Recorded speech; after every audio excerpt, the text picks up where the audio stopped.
Seriously, holy macaroni, what a week in books this was. So can't wait to get right into it and talk to you about the recap for Canada Reads 2024 and my reaction. I have notes, lots of notes, but I promise I'm not going to go through all of them. My ranking, I had Bad Cree by Jessica John, The Future, Catherine Leroux, translated from the French by Susan Ouriou, Denison Avenue, written by Christina Wong, illustrated by Daniel Innes, Meet Me at the Lake by Carley, Fortune, Shut Up You're Pretty by Tea Mutonji. Day one, super exciting. We had our contenders around the table with the host Ali Hassan. After the trailers and the brief introductions, we've got the first round question. Round one question, which book does the best job of telling a great story? Nenshi says, this story is deeply ingrained in the lives and there's deep connection between the character and the community. Dallas doesn't say too much about Bad Cree initially. Second question in day one, how do the books appeal to a wide audience? Myrian said that regardless of the genre, what connects people to the book, it's the interpersonal relationships within the book and between the book and the reader. And we connect to the stories because of human experiences. One of the things that stood out for day one was a critique about the genre romance, that it's often considered fluff or light. And Myrian really pointed something out that I didn't know. Apparently, 25% of all book sales in Canada go to the romance genre. And a romance can be mystery, can be a fantasy, can be horror. Romance can include all of those as subgenres. Discounting a book just because it's romance is doing a disservice to, one, the writers who work super hard at their craft, two, the readers who apparently love reading romance. The way that the discussion has gone in this first day left me feeling super excited because we're talking about books and in a thoughtful, generous way. How did the vote go on the first day? Heather O'Neill voted Meet Me at the Lake. Myrian voted for The Future. Nahed Nenshi voted for Lake. Dallas voted for Lake. And Kudakwashe also voted for Lake. Green to Meet Me at the Lake. Myrian is still part of the discussion, and so she's a free agent, will support or not support any of the other books. But I have to say that her outfit this day was a total Great Expectations Mrs. Havisham vibe. She was in total mourning outfit with a black veil, black dress. It was exquisite. So awesome. Each of the remaining advocates made an opening statement about their book. One of the critiques of Denison Avenue was that it was written in first person and the inner dialogue of Mrs. didn't seem accurate for an elderly Asian woman. That brought up a lot of discussion, not only around the table, but also in social media. No one brought up that anytime Mrs. Wong is talking to someone in English, it shows her broken English in the dialogue. When she's speaking with her husband in her mind or with her other Chinese neighbors who speak her language, the dialogue is written in that language and then the English translation. And she did mention that the craft in Denison Avenue is brilliant. It was experimental, poetic, lyrical. It was beautiful. Then the discussion moved over to Shut Up You're Pretty.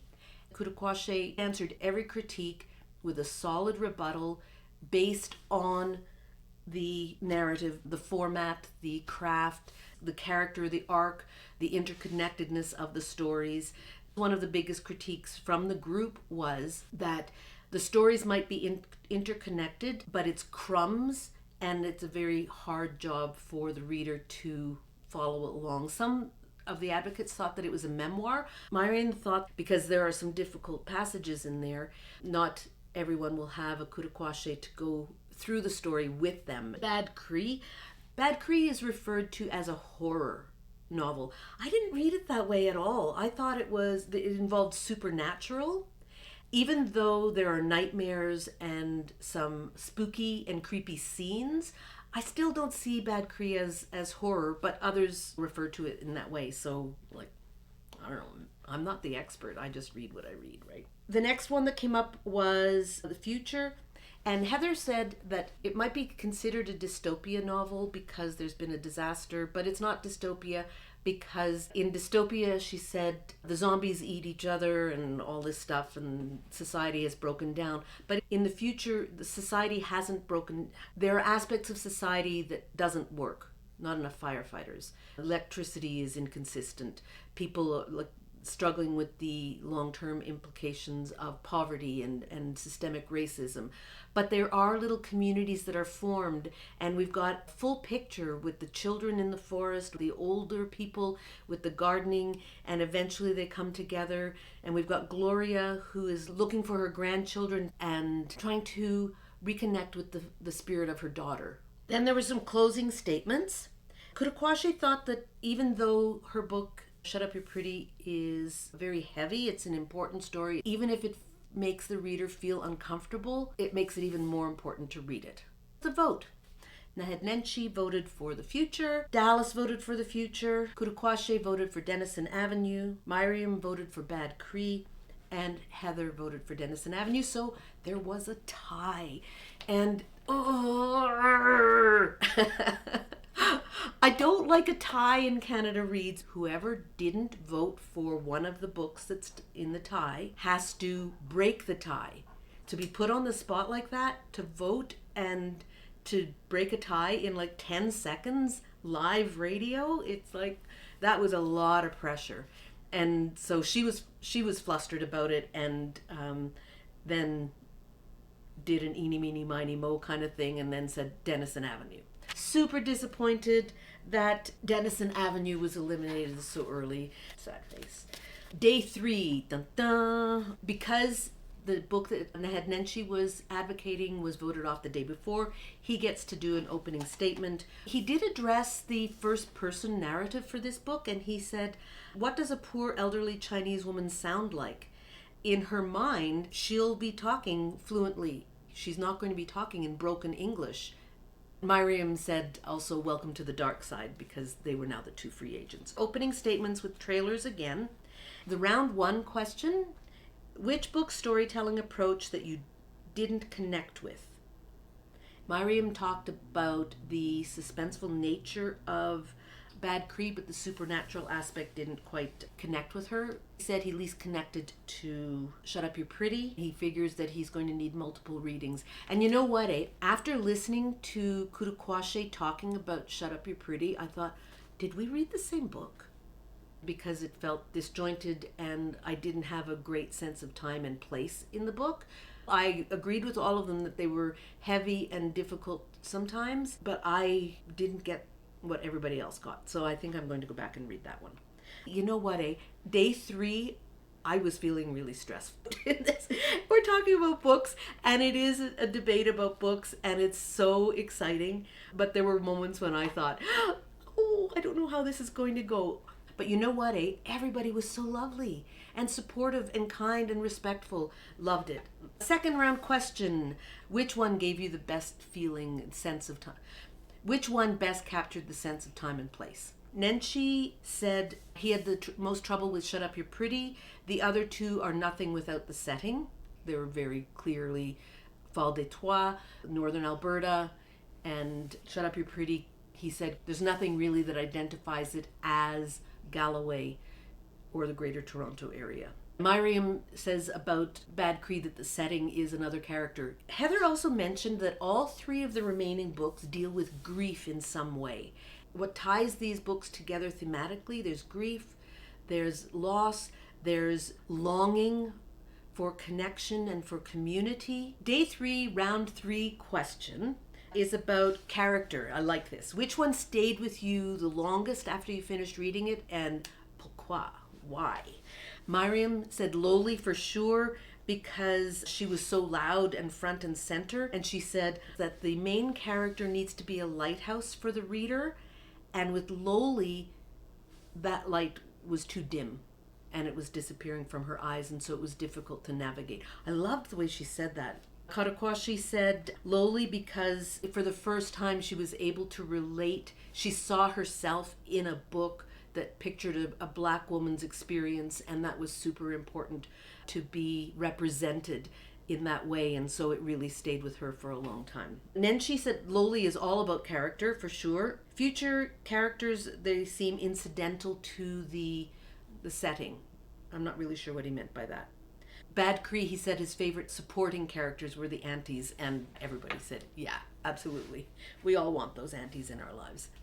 Round 4 question, doozy. Which book had the least satisfying ending? Miriam said, we don't necessarily need a happy ending tied with a bow, but she wants a resolution of some kind. She didn't see that in Lowly, or Shut Up You're Pretty. She felt that it was the ending for Lowly, for Shut Up You're Pretty, was a buzzer beater. At the last minute, then there's some kind of a resolution, but it wasn't satisfying. The Future was the most satisfying because we see the children doing their thing and the community coming together. Even though it's still chaotic and dangerous place, there is that established community then. Gloria has found some closure with her daughter's death, and there's some beautiful connection with music at the end. Love it. Bad Cree, Kurakwashi said that Bad Cree lost the button. We've got the buzzer beater and then we've got the lost the button. I'm not really sure what that meant, but anyway. Heather said that the future for her was the most satisfying, and that the future belongs to the children and beyond the book. Adults need to think about our actions today. Whatever we do today impacts the children of the future. Then it was time to vote. The results for day 3. Nenshi voted for the future. Kurakwashi voted for Bad Cree. Marion voted for Bad Cree. Dallas voted for the future. Heather voted for Bad Cree. And sad face, my number 1 pick, Bad Cree, was eliminated on day 3. Sorry, Bad Cree. So far, Shut Up You're Pretty has not received a single vote. Even though many of the champions around the table have shared biggest critiques about Shut Up, they don't vote for it. So, what's going to happen on day 4? What's going to happen on day 4? I don't know, man. Let's see. Okay, so final day, we've got Shut Up You're Pretty and The Future are the last 2 remaining books. I have to say that the pep talks that the champions get throughout the debates from either the author or a former mentor or from their family, it's so emotional, and I don't know how anyone around the table doesn't cry because it's so emotional and so lovely. Opening statement, first we hear from Dallas, and this was really quite a poignant moment here because Dallas right from the get-go was talking about how, as someone who has dyslexia, reading books is a challenge for him, and so relies on audiobooks, and discovering audiobooks has been a really big deal for him so that it's easier to decode what's on the page. And he said that he felt a little embarrassed, and he apologized to the other advocates for not stepping up and for not, in his words, doing a good enough job. And he was really hard on himself, and that was super emotional. And it was, everyone of course rallied around and said, thank you for bringing attention to the accessibility of books and how valuable audiobooks have been for you. Oftentimes, audiobooks are given a bad rap because they're not considered real reading, but people are busy and people are doing the dishes, people are commuting, and people might have trouble decoding the words on the page. And so the idea of audiobooks as less than print books is not a solid argument at all. In fact, it's not fair. All right.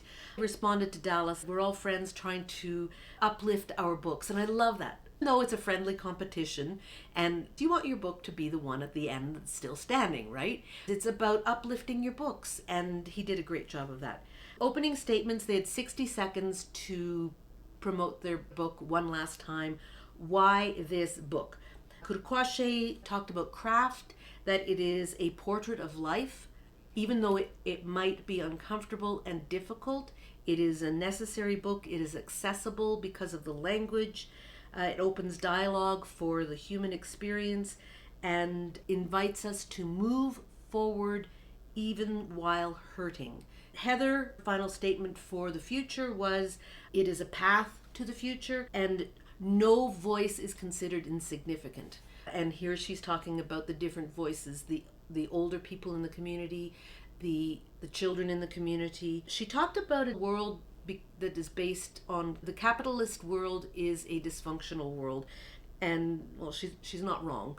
Question for round one on the final day. What does your book have that the other book doesn't? Started with Kurkwashe. She again mentioned accessibility. She talked about the future having really lush and dense descriptive passages that might make it difficult for the average reader to navigate through, and that it might be too heavy for all Canadians to read in terms of the description and the lushness of the language and the extended metaphor.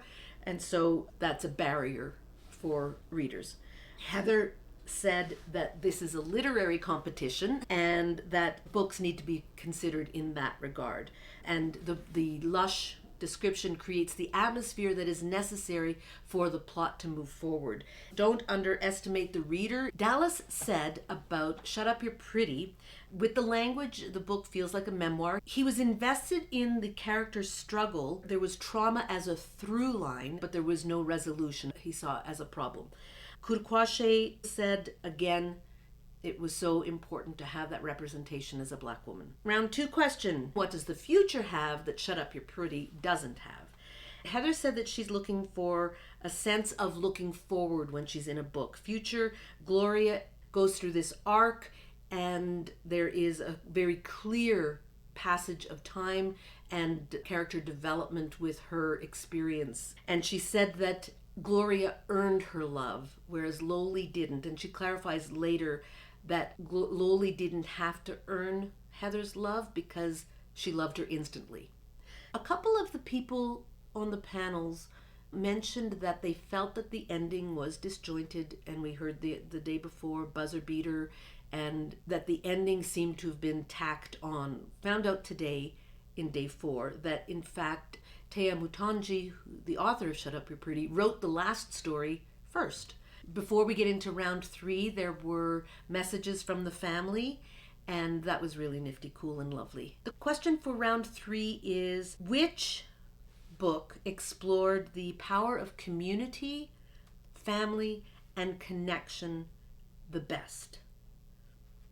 Marion said The Future did that best, because there are the two different communities. There's Avenue Clive, and then there's the wildlings, as she calls the children in the forest. I love that, wildlings. That was really cute. It was well organized. Even though they were wildlings, they all worked together. They had roles, whether they were in the forest or on Clive Avenue. When Gloria first arrives, the neighbors take her around and tell her who can help her with this and that and replace the windows, that sort of thing. Kurkwashe said that even though Loli doesn't really care for her friends care for her, and so there is that sense of connection between Loli and her friends and community. Nenshi brought up the fact that his life is community, and he said that the future for him really demonstrated that most effectively. The question for round 4, which had the most compelling portrayal of hope and resilience? Oh, these questions for this final day have been absolutely awesome. Wouldn't have mattered which were the last two standing. Dallas said The Future had the most compelling portrait of hope and resilience because it brings all things together. Kurkwashe brings it back to the imagery in the future because it was beautiful but can't concrete grasp the hope because it's too metaphorical. Kurkwashe suggests that Shut Up You're Pretty did a better job. It's grounded in contemporary world and is more direct and therefore has a more concrete idea of hope and resiliency. Mariam I said that Shut Up You're Pretty while it was evocative. We're in a speeding car and the book stops suddenly and pushes us out of a speeding car. And with the future, stick with it. The density of whatever metaphor is going through the middle, and the middle part with the children's poetry rewards you in the end. Kudakwashe said the qualm all of us have with the future is the density. And you know what? I didn't have that qualm. I read every single word and I flagged so many of those beautiful words. And then that was the end. The champions had 30 seconds to make one last statement, vote. And of course it was deep breath. Dallas voted for Shut Up You're Pretty. First time Shut Up You're Pretty gets a vote in the 4 days. Heather, Shut Up You're Pretty. Nadnenshi, Shut Up You're Pretty. Kudakwashe, The Future. Miriam, Shut Up You're Pretty. The final book, the winner, Canada Reads 2024, is The Future by Catherine Leroux, translated from the French by Susan Ouriou.